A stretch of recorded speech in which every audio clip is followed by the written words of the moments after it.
All right, so in this little episode, I'm going to answer the Quora question.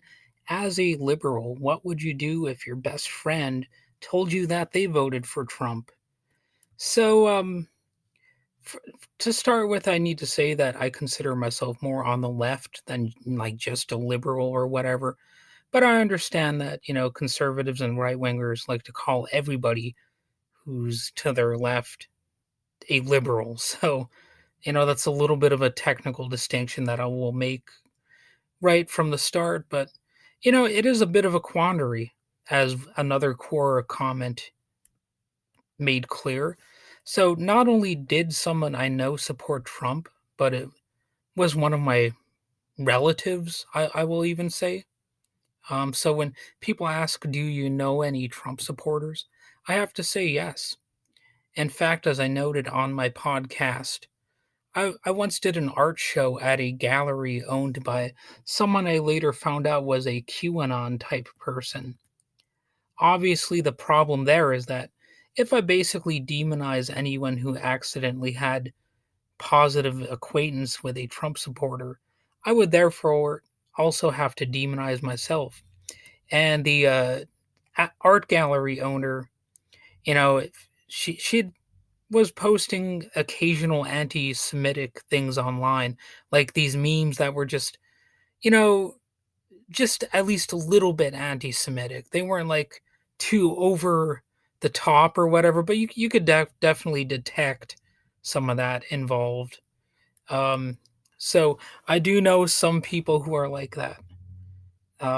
That being said, it's I have blocked that gallery owner on Facebook, which is both my choice and my right, largely because she was obviously too far gone down a far right rabbit hole, including posting the anti Semitic memes.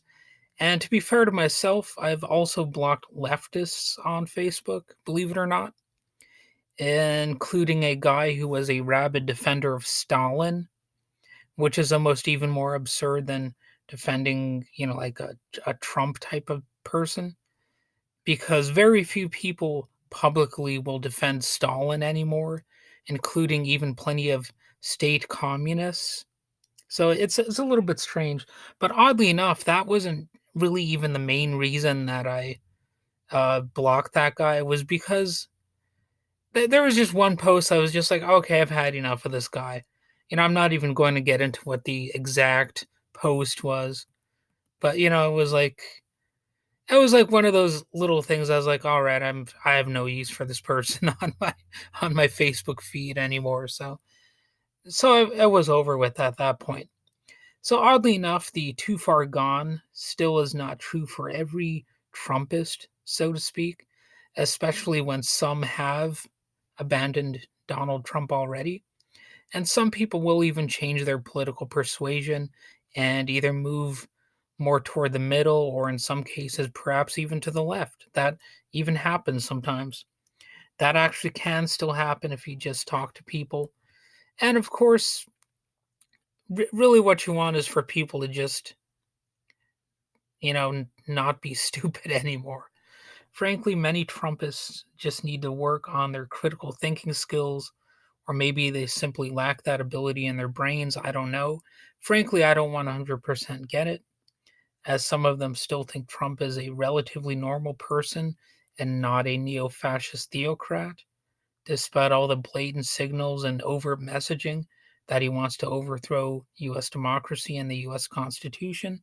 He literally even recently said we need to terminate any parts of the US Constitution that don't put him back in the office for 2024.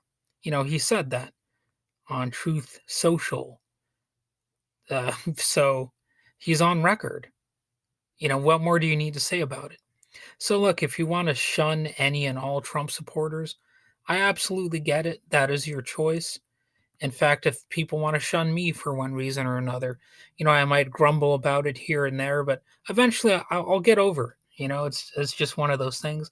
I'm used to being a lone wolf type anyway, so the way I see it, it's a possible advantage if people are really just honest about their thoughts and feelings about me and they're like, screw it, I don't want this guy in my life anymore.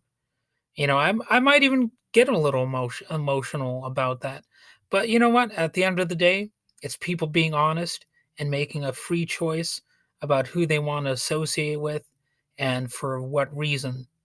And so long as they're not committing a crime against me, like a violent deed or whatever, it's ultimately their choice at the end of the day. And that's something that's pretty important to keep in mind. I have to say there is something lazy about it, straight up. Like if you're just not engaging with people ever, you might want to be supportive of democracy such as it is, and say that their choice is their right when it comes to voting, and explain why they made the wrong choice in supporting either Donald Trump or any number of other things. Like if it's another candidate who sucks and they tell you that they supported them, well, you might want to try to have a gentle little chat about it. Maybe try to avoid making a screaming match or whatever. And that can still happen. You can still successfully change some people's minds. And like I said, it can be a little bit lazy if you're absolutely refusing to engage with any other people on these things.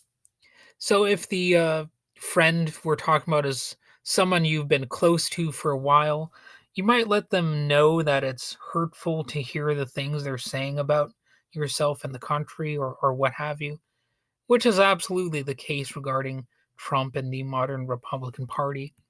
It's not just Democrats in the LGBT community they are endangering, although that's bad enough. Keep in mind they are increasingly a threat to immigrants and minorities, teachers, scientists, non Christians, workers who want a stronger voice in the workplace, non extremist parents, people who work in media and who disagree with MAGA, people who want even modest gun control, advocates for police reform, children who are slightly different, even if they're not LGBT. The neo fascists will most certainly find something demonic about certain kids. They're also against much of the art community and, of course, women overall. What they're doing regarding women's reproductive health and sex lives is absolutely atrocious. So, with all that going on, I understand walking away from people who support these efforts, but it might not be the best idea every time. It's ultimately up to you, but I encourage you to have the internal debate about what is right for you and what is right for society.